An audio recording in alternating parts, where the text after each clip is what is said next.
guys, this is Andre Touchy Feely. You're listening to the Verbal Scrap Podcast. Let's get weird. This is the Shark, Anthony Avila. You're listening to Verbal Scrap.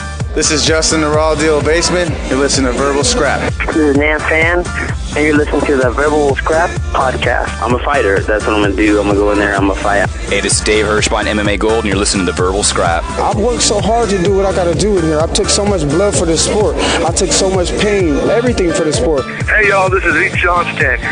You're listening to SRMMA.com Verbal Scrap. Stay tuned. They got some good stuff coming up. It's Jay Watt from SRMMA.com here on the Verbal Scrap Podcast. Got a special guest in studio, Jaime Jara. How you doing today, my friend? I'm good. How you guys doing? Fantastic. Pleasure to finally have you on the show. This is one of our 50th show clips, so epic to have you here, especially after the GC win, recently becoming Superfight champ. I mean, what was it like to once again compete in the GC cage?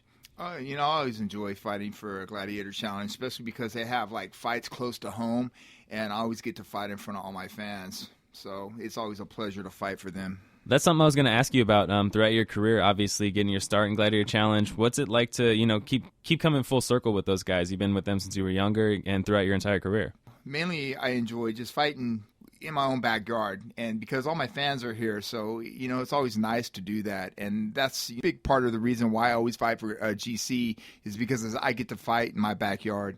Verbal Scrap Highlights. I wanted to ask you about culture shock, being in Russia or anything like that. Were you there long enough to experience anything that stood out to where you really knew, besides obviously weather or being freezing cold maybe? What was something while you were there that kind of let you know, I'm definitely not at home?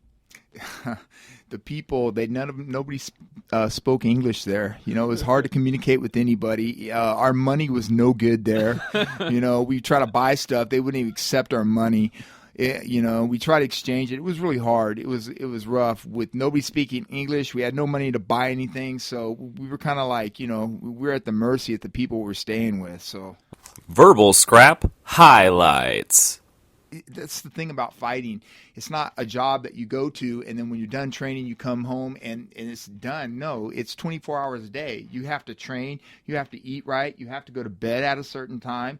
You have to be, your mind has to be right for that whole training cycle. It's a 24-hour thing, and it's a mindset. And if you don't have the right mindset, then, you shouldn't be fighting. Find SRMMA's Verbal Scrap Podcast on iTunes and at srmma.com.